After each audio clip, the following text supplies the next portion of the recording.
And yeah, so as Lindy said, I've been at Ku-ring-gai Council for quite a while. Most of the bushcare volunteers who work in a creek or riparian environment have spoken to me at some point along the way. And so today's presentation, I'll just be focusing on a new program that we've been trying to start up for the last couple of years, which is Ku-ring-gai's Creek Care program. And for a bit of background, Ku-ring-gai is quite unique for an urban area, that we do have quite a lot of natural watercourses in the area, and the picture on the screen right now is probably a big reason why. So this is a plan from the mid-1920s showing a subdivision, an example for a subdivision which clearly has the creeks and the watercourses shown and maintained through the subdivision. Much of Ku-ring-gai was planned to maintain the natural and rural character of the area at the time, and that's continued to this day. So Ku-ring-gai has somewhere between 170 and 200 kilometres of waterways, most of which is quite heavily urbanised. The interesting part about Ku-ring-gai is that it's the upper catchment that's dominated by the urban development and most of the development.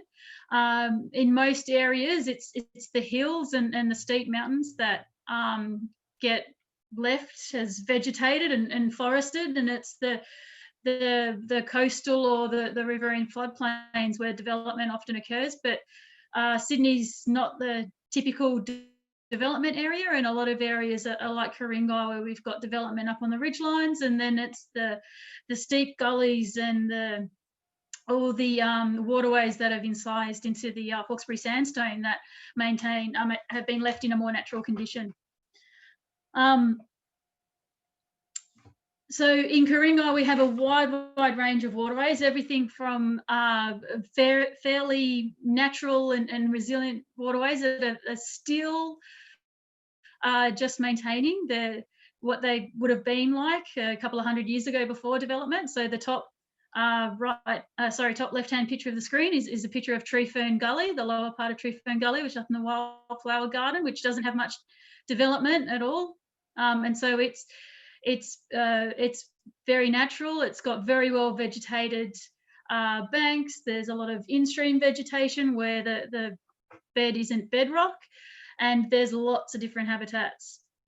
We go through to the top right-hand picture is what's known as Southern Creek in Killara. So this is the creek that flows down from Allen Small Oval.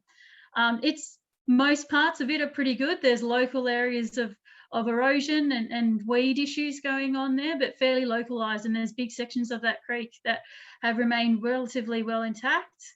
Although in saying that, I haven't been down there and checked it out since the big storms that happened earlier this year, in February this year.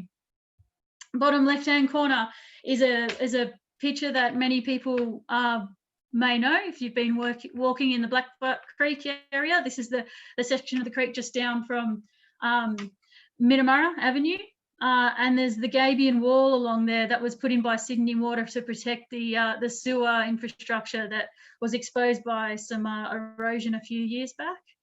And the bottom right-hand picture is a picture of the watercourse that was flowing through the glade. That's a typical situation in our shale-dominated environments in Ku-ring-gai, where we just get erosion that keeps going down and down through the clay and down even in through the shale bedrock geology. So I had a quick look at our mapping to see exactly how much impact the bushcare program has in our riparian areas. So I found that there's 44 bushcare groups and 2 park care groups that are working relatively close in and around creeks and watercourses and in riparian lands, which is quite a lot. That's actually probably the most amount of work that gets done in riparian areas in Ku-ring-gai is undertaken by bushcare groups. As you can see in this map below, this is I've divvied it up in regards to the riparian land categories, And the majority of the bushcare groups, you guys are working down in Category 1 and Category 2 riparian land categories.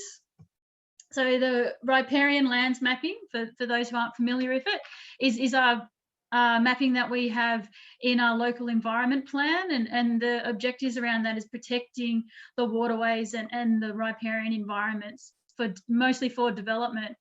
But the Category 1 riparian lands mostly are lower down in the catchment, but those are the areas where we're looking to protect the environmental corridor and the full range of benefits that come along with having big riparian areas and more habitat and more space for rivers and creeks and everything to move around. Category 2 is the next category.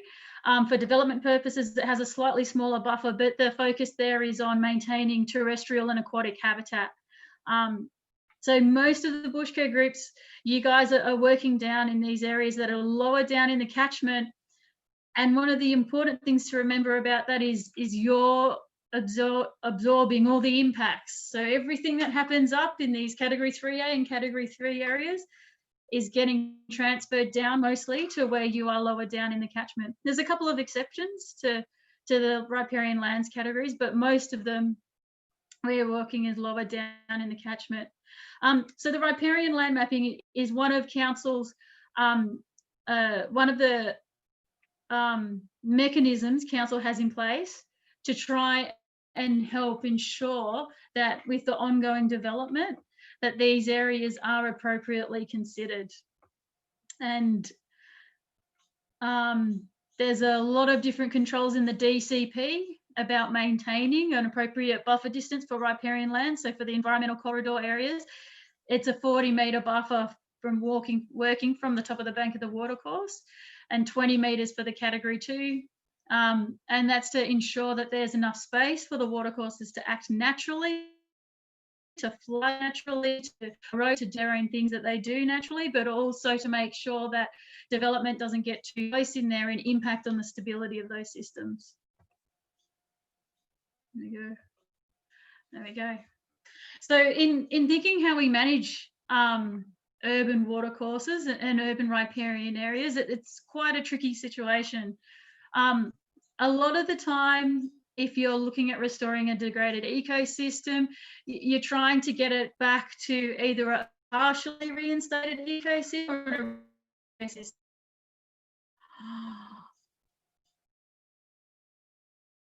Uh-oh.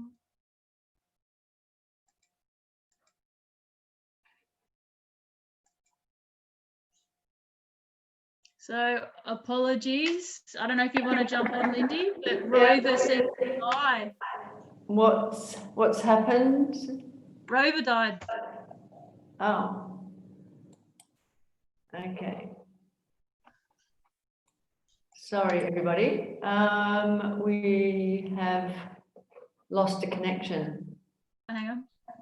Let me get it back. There we go. Okay. Oh, that was lucky. Sorry about that, everybody. Yeah. So hopefully that doesn't happen again. But with the rain around, I don't know. I suppose if everybody's living on the North Shore, we're well and truly aware to what happens when the rain comes and you're trying to work on the internet. Anyway, so apologies for that. But yeah, so we're usually in an urban environment where we're starting off with some sort of a degraded ecosystem, and usually what we try and do is try and rehabilitate it and reinstate it to get somewhere along the transition of change, so along the structure or the species richness that would have occurred originally. And then eventually in many areas, you try and restore something back to what is the original ecosystem. And so that's particularly in areas if we're working within EECs or we're working in areas of the national park or places where we can really get impacts and issues under control, and you can restore a fully functioning natural ecosystem that hopefully at some point in time doesn't need ongoing work. However, in urban areas, that's very difficult. And working in bushcare in urban landscapes, everybody would be well and truly aware that many things have changed that makes this step from a rehabilitated to a fully restored ecosystem almost virtually impossible. And particularly when you're working in waterway environments and urban creeks, you're going to end up back at this created or some kind of modified ecosystem. That's where, you know, we can't get back to a fully functioning natural ecosystem, but we can improve the situation slightly, so we can create habitat that is stable and hangs around, and we can make sure vegetation can establish and provide stability and habitat features and microclimate benefits.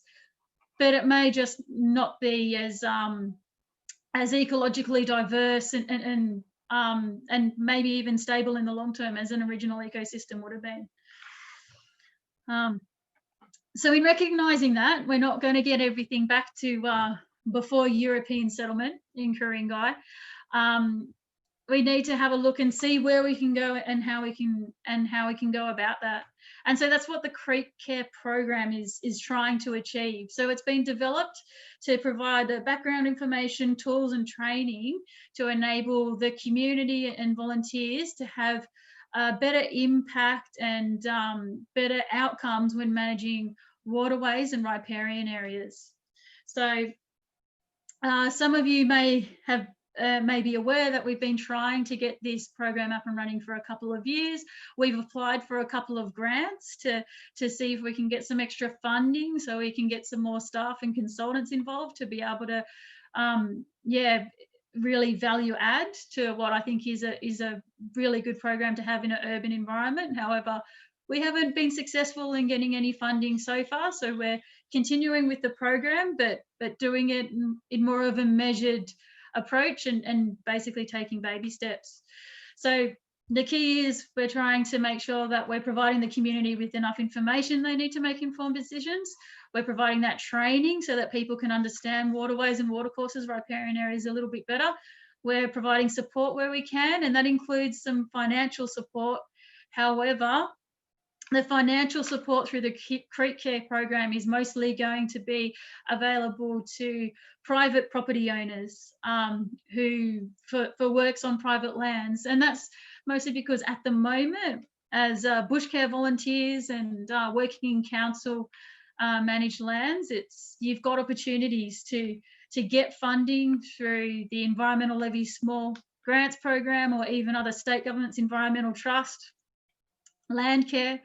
However, people who have watercourses in their private properties, it's very limited and very hard for them to demonstrate broader community benefits when works are being undertaken in private land. So we think this will help bushcare groups, particularly those groups who are getting impacts from natural waterways that come through private land that are not so well managed. If we can provide some financial incentive to get people more involved in managing their watercourses, and hopefully that means that downstream the impacts won't be so severe.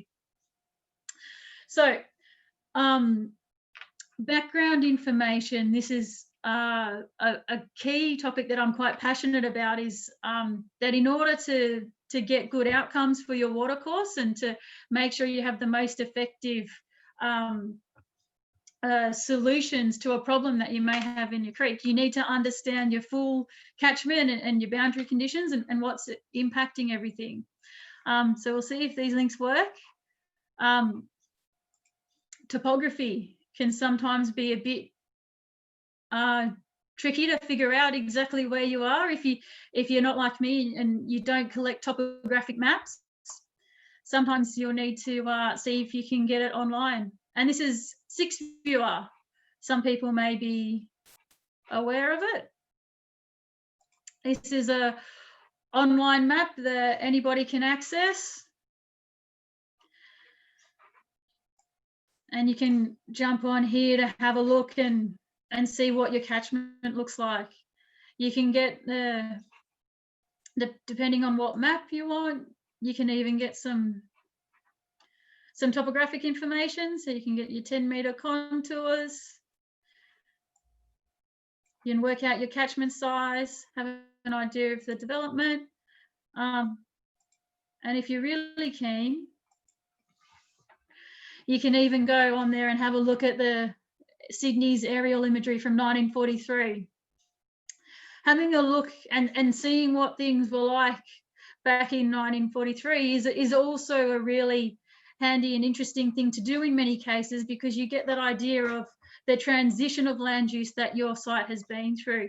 So depending on how your watercourse has been developed through time, that will impact on how you need to manage it in the future, whether it's gone from just straight vegetated to urban, or whether it went through this impacts that would have occurred while it was being farmed, or orchards, or maybe an old tip. You find an old landfill area, may have been nearby, that's now a sporting field. This kind of information can be really interesting and useful to look up. I'll close the 6 viewer. So topography, get a good idea of your catchment and even those historical catchment characteristics, and have a look at that. Geology and soils is also really good to understand. Sometimes it's really easy, and being bushcare volunteers, I'm sure you would have a fairly good understanding of your local geology and your soils, but all of this information is available online as well. So you can have a look at the scanned geology map for the Sydney region. If you're a little bit of a geologist, you can go in there and have a look at all the different geologies, and even have a look at how old, and then you can figure out how old the rocks are if you want, and when they were deposited. And then your soils are obviously, oh, that's not going to work.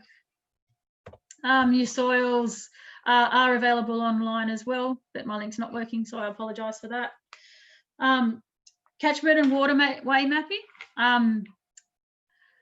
The waterway mapping I'll show you in a second when we have a look at the development patterns, but that is available on Council's website, all of our riparian mapping. And so you can have a look and see how far up the catchment extends, and the condition or the amount of riparian vegetation that there is higher up in the catchment. Flood mapping, we've only done a couple of catchments only that have flood mapping completed, but you can have a look at all the flood mapping reports. And if you are in Blackbutt Creek catchment or the Lovers Jump Creek catchment, you can go onto Council's website and see all the flood mapping reports. If you're really good at reading those reports, but there's a lot of information in them, I won't lie. And it even has the hazard classifications. And the other map that is often interesting, which is not here, I don't want the mitigation options.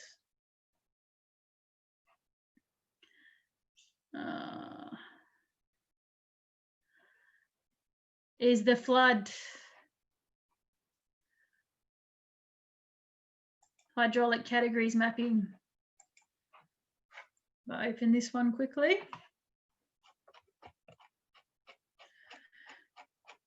That's all the flood level mapping. So if you're doing a development on your house, that may be important.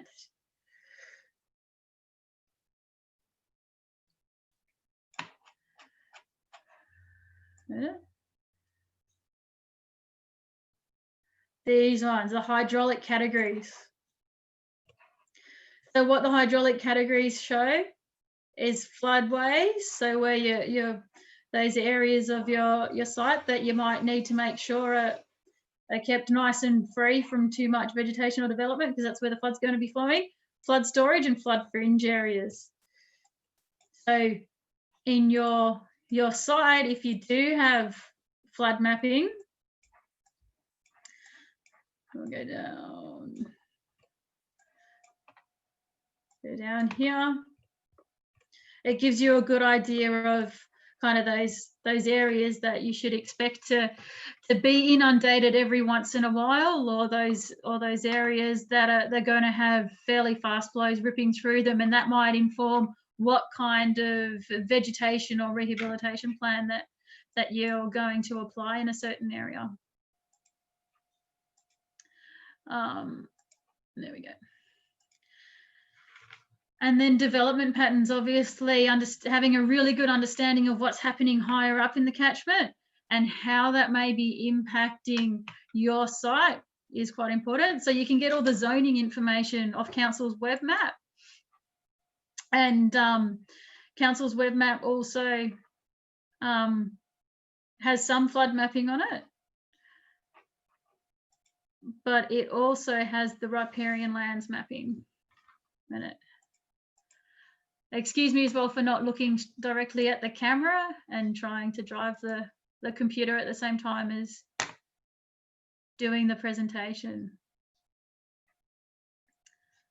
We've got flooding,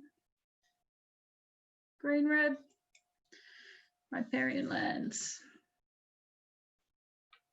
There you go. So as I was talking before, the riparian lands mapping is often a really useful way of figuring out exactly how far your catchment extends and what riparian vegetation may be present. In general, the areas where there's a bigger buffer is where we have better vegetation existing currently. And the land use zoning. So the zoning maps, if you're not already familiar with them, may give you a better idea of where to expect more development, the high density, medium density. If they're not already at that, if the area in your catchment isn't already fully built out with the high medium density, you can expect there'll be maybe a couple more units and things to come in the future. So understanding those and getting the context for your site is very important, and understanding how the creek functions as well is just as important. So a very important note is that many of Ku-ring-gai's waterways are still going to be adjusting to changes in urban hydrology. So many creeks are still going to be either deepening or widening because of the increased frequency in flows that comes from urbanisation. And many are still going to be adjusting as redevelopment occurs. So we've had development existing in the past that went through maybe in the 1920s when the subdivision plan that I showed you was being developed. A lot of those developments, they weren't well connected to the stormwater system. Progressively over the past few years, developments are much better connected to the stormwater system. And even though they do have on-site detention requirements, and we do have some water sensitive urban design requirements that we try and ensure are in place, you need to have rainwater tanks in most situations these days. It still is an impact compared to having a house on a 900 square metre block that's not connected to the stormwater at all. On top of that, people keep fixing their drainage issues. So people might have a driveway that gets flooded and they'll go and they'll fix it up, get the plumber in and connect it to the stormwater system. All of those impacts are going to be ongoing, and many of our waterways are still going to be adjusting.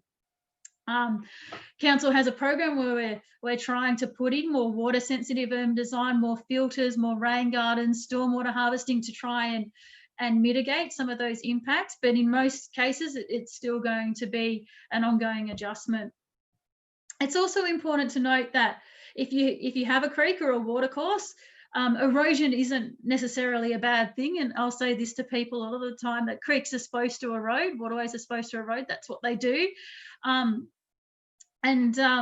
The self-adjustment is probably a nicer way of phrasing it. It helps to slow down the in-stream flows because it takes energy out of the system to be moving sediment around. So a creek eroding and adjusting to its environment eventually will help it kind of settle down and will help reduce the speed and the velocity of the flows. But in most cases, we're still adjusting, so you're going to see ongoing impacts. So this I'll go back to this one. So this catchments and creeks, this is a good link, if it works, for helping to understand the issues with erosion. So just because you're having bank erosion doesn't necessarily mean that the issue is that the water is eroding the banks themselves. Often bank erosion issues can come about because either there's excess deposition along the bed and in the watercourse, and that is reducing the capacity of the channel. And so that means because there's too much sediment in the bottom, the creek has to erode the banks to make sure that it can keep maintaining the same amount of flow that it needs to take. The same can be happening, and I think is more often the case in Ku-ring-gai, that bank erosion can occur because of a bed instability issue.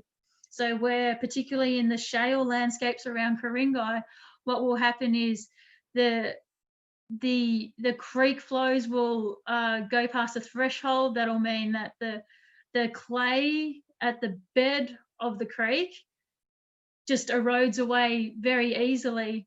And with the increased urban flows, it just erodes deeper and deeper and deeper.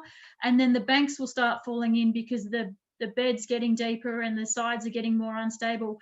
It's not something that needs to be fixed. You could go and put as many rocks as you wanted along the side of those creeks, but if you don't put anything along the bed, along the bottom, everything's going to keep falling in. So that's where understanding the causes and the different types of erosion that you have on site is key to identifying the correct solution. And that link doesn't like me, so we'll leave it there. This fact sheet that the CRC for water sensitive cities. Oh, here we go. This is the catchment and creeks work sheet. Apologies. And this one is quite, I encourage everybody to have a look at this if you're working in a big water course, because it outlines all the different types of erosion that it can occur and provides mechanisms for that. Things to look out for, such as cracking along the top of your bank and how things might be happening. So check out catchments and creeks. Ku-ring-gai doesn't have any official relationship with catchments and creeks, but that's a company that has a lot of useful information on their website. This document here are fact sheets that have been developed by the CRC, not specifically for bushcare sites, and it might not apply to a lot of Ku-ring-gai's areas, but they're quite handy in that they identify a way of addressing specific concerns that you may have with an urban waterway. So for here, I guess the first strategy is to reduce the velocity of in-stream flow.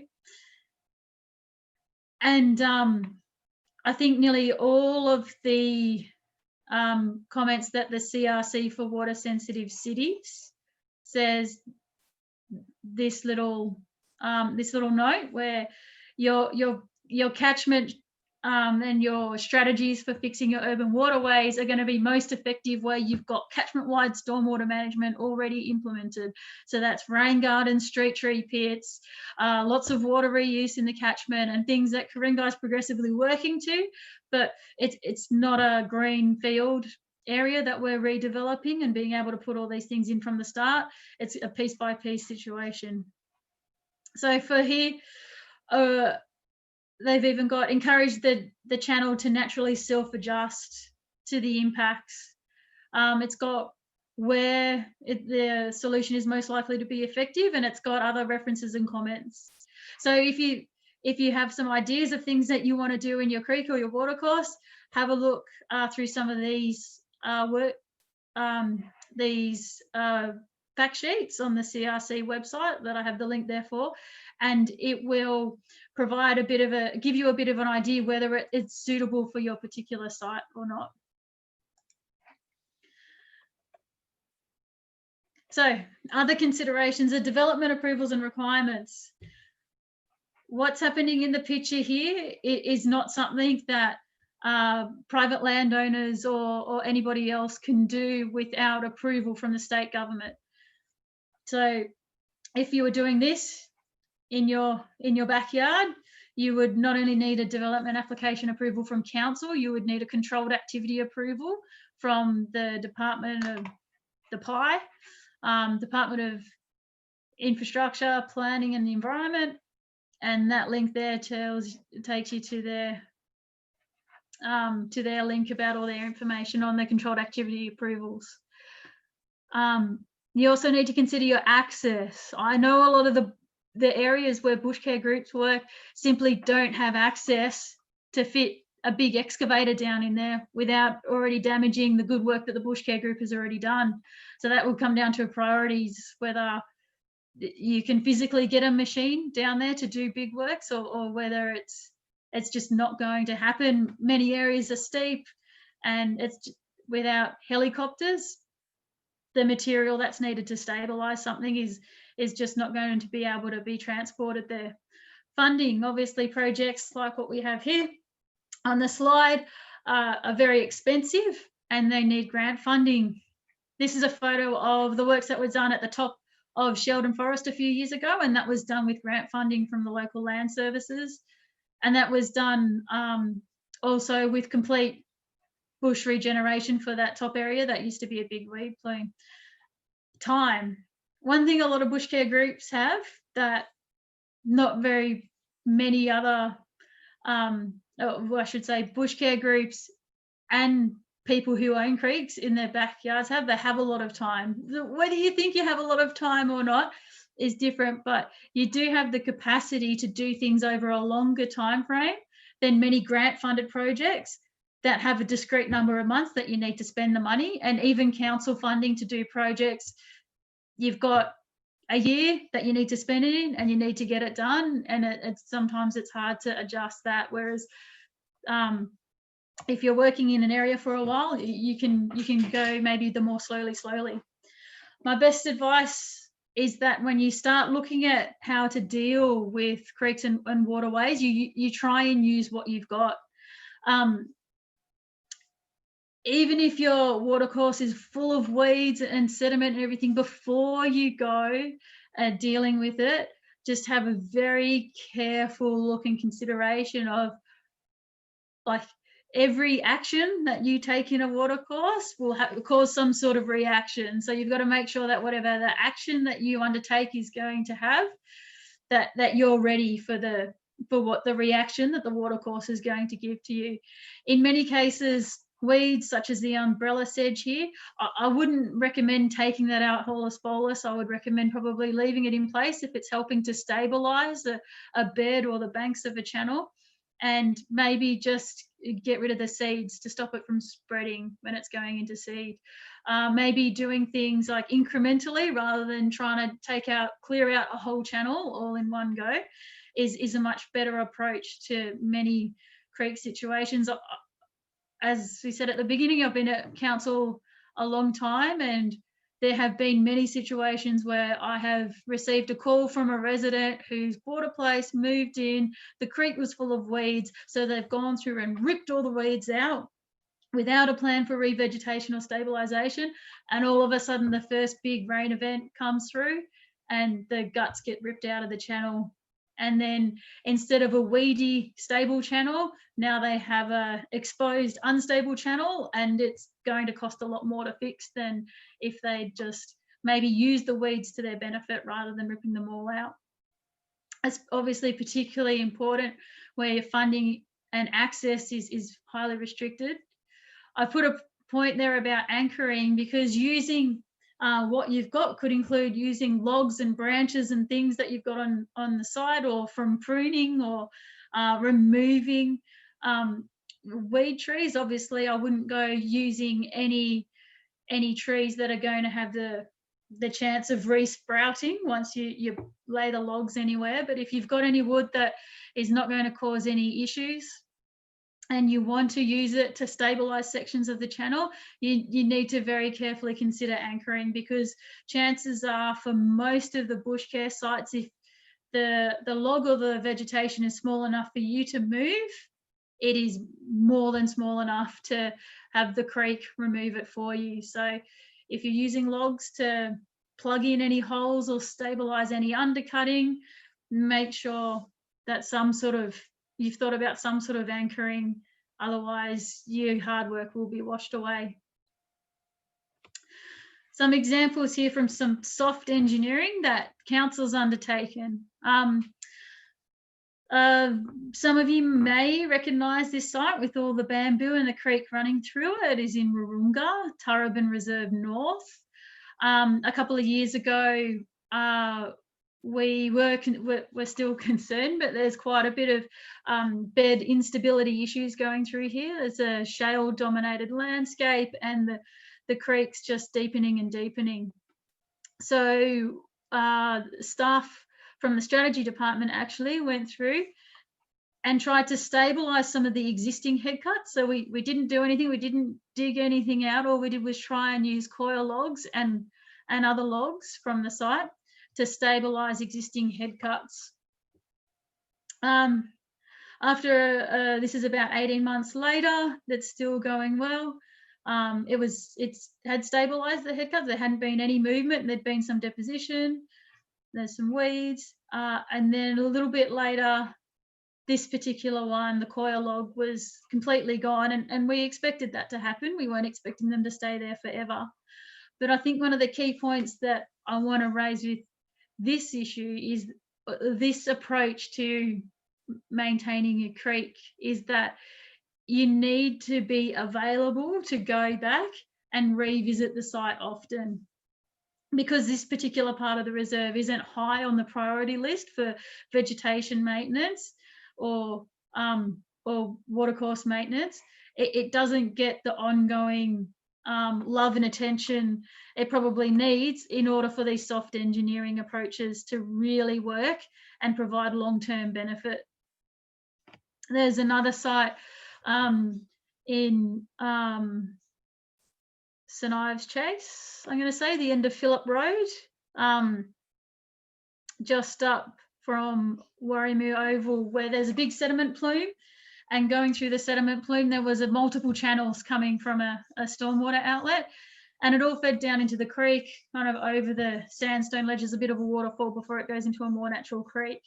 The idea behind this particular project was to try and stabilise some of those channels in the sediment plume, and so we used geofab wrapped up coir logs and straw bales to create these little dams within the channels, and to try and encourage more sedimentation and to help stabilise the weed plume.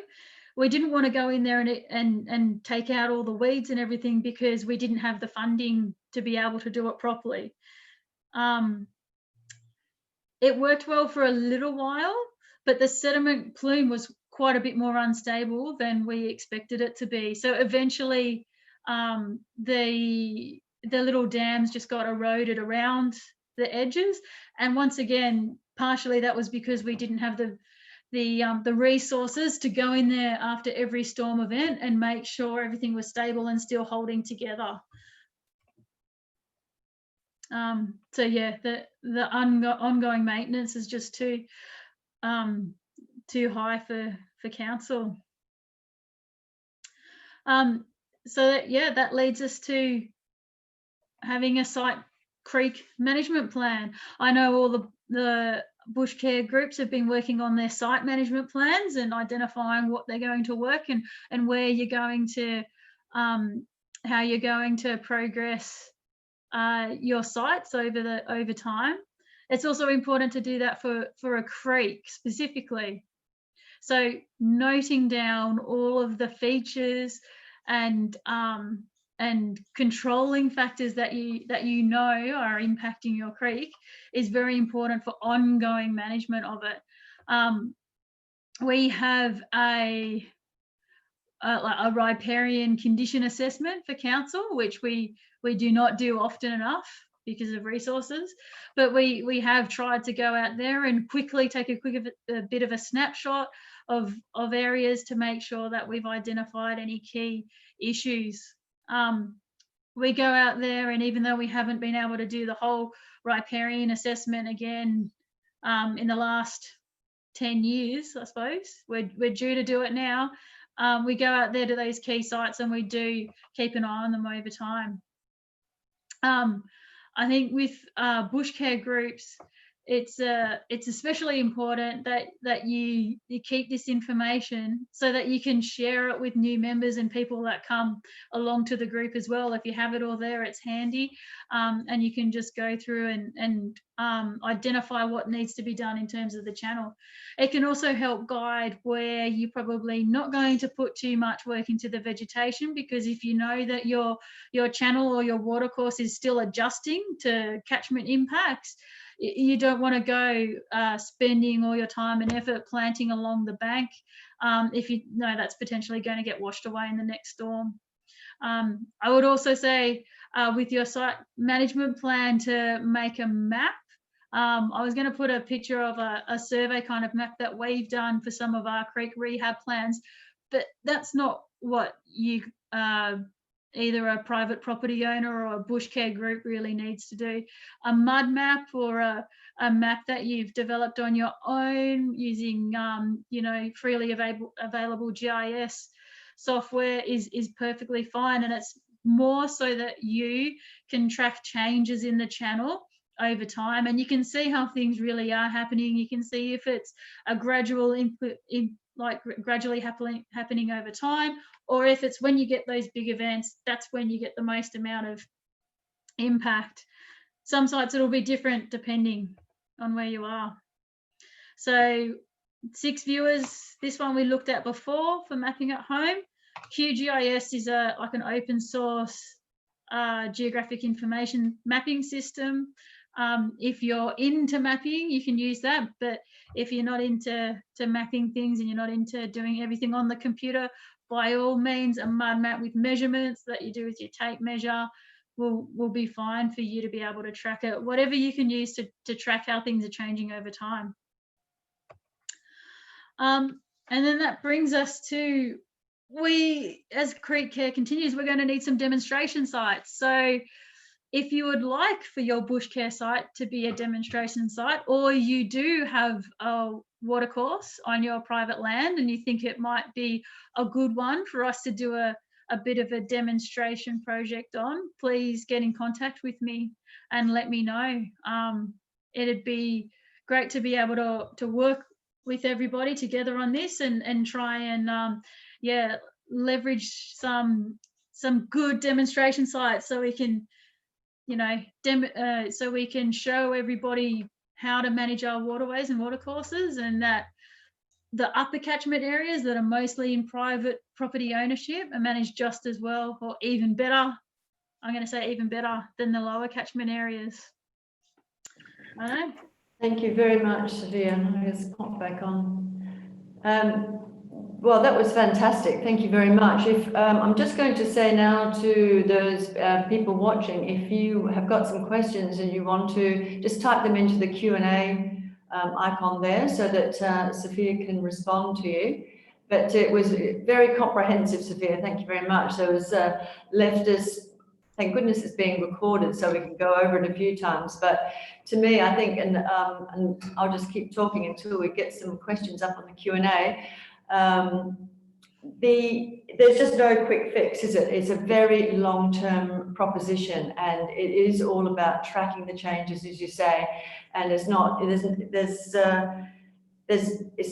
a matter of just going in and trying to fix or clean up something. It's a lot more detailed than that. And you've given us some fantastic reference points and places and websites and fact sheets that we can go to. All of this is going to be available for the bushcare volunteers for their reference. The creek management plan, we can use that, add that to the site management plans as a template. I think that's a fantastic idea to share it with new volunteers. And just the thought that every action has a reaction, just never do anything without considering all of the background and considering where you are on the catchment. And I know that there's a few of our KBA committee members watching, and one of the things that they're very keen to do is to get representation of all the catchment areas on the committee. So I think if we work towards doing that and work with you, Sophia, to manage those, especially those sites. As you said, most of them are in the lower areas of the catchment, isn't it? That's right, isn't it? You were saying, yeah, they were in around the lower area of the catchment, and they're impacted by, you know, the multiple impacts. So if we all work together, council, volunteers, and we will have a much better outcome for our riparian zones.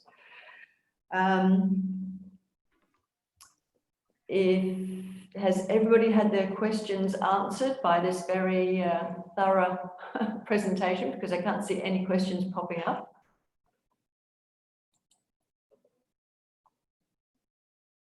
I've got a couple here. So, are there native plants that we can plant to replace the weeds in the creeks? Yes. Well, yep. Let me see. Go for that. Yep. Do you want to? I think so. Yeah. I've got a little bit of background information here, and I think if I click on this link,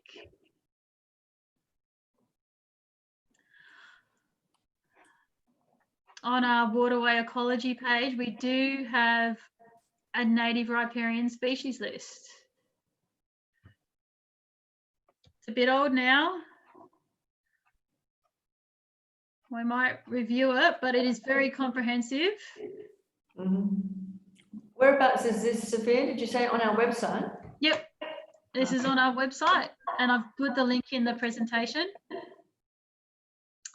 And so, yeah, it has the species, and it has whether it's sandstone or shale, and the moisture level that's probably preferred, which is quite handy. Some obviously are really easy to get, some are not so easy to get. Yeah, they're a bit difficult to see on screen, but once you've actually got it up, you can have a look at it, and yeah, that's okay. And a number of those species will be produced by the, you know, the garden shed and the volunteers at the nursery there, so they should be available. So we've had some comments about the online links being a little bit difficult to follow. And making the PowerPoints available. I think because we're recording this, the PowerPoints probably won't be available. But if you go over the recording, because if you go over the recording and see, you'll see the links. Let me have a look. Another question.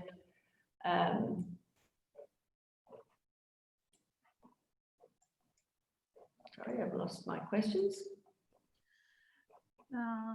Yeah.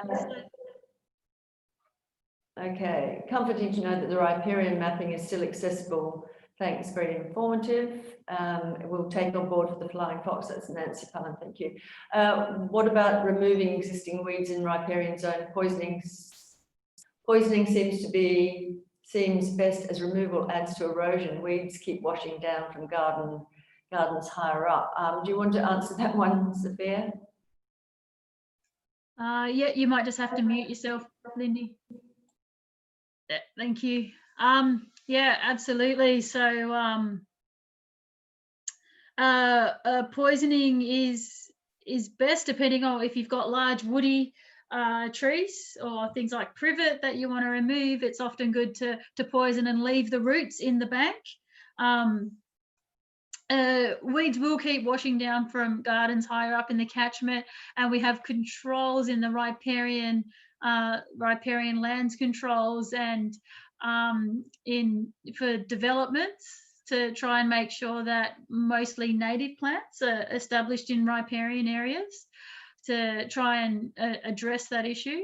But the problem with that is that even though the riparian lands mapping can be applied for a development application, as long as something is legal, like a vegetation work is otherwise legal, then what happens outside of a development application can happen. So people can, as long as it's not an illegal weed, they can plant basically whatever they want. So I think that is going to be an ongoing issue and something that you need to keep on top of. Obviously, with weeds washing down, it's best to jump on them before they get established and get too big. And yeah, it's one of those ongoing things that you just need to keep keep an eye on it and constantly go back and check on it. Thank you. I think you'd have to be very careful about the herbicide, the type of herbicide you use, because we in a riparian zone too. Yeah, and I would not encourage just spraying in a riparian zone, but yeah, make sure you use something. There are different herbicides that are identified as suitable to be used in riparian areas or around watercourses. Try and go for one of those, and yeah, avoid spraying as much as possible. Yeah, although only our trainers are allowed to spray, and they've got their chem cert, so we should be okay with that. I just wanted to.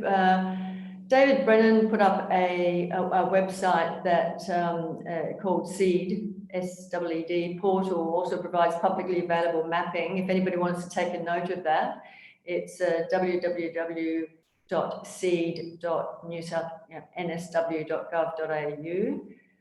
So that might be useful for mapping. And also John asks whether we monitor the health of our streams, a bit like stream watch or just doing that water surveying.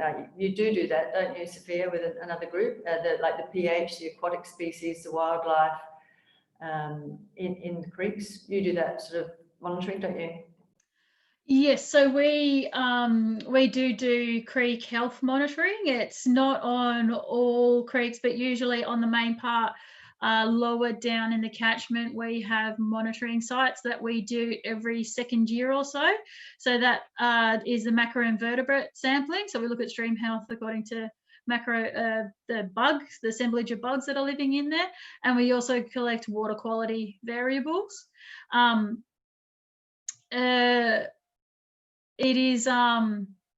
It is only twice a year though, spring and autumn. So we're not able to go out there and collect regular water quality data, but we do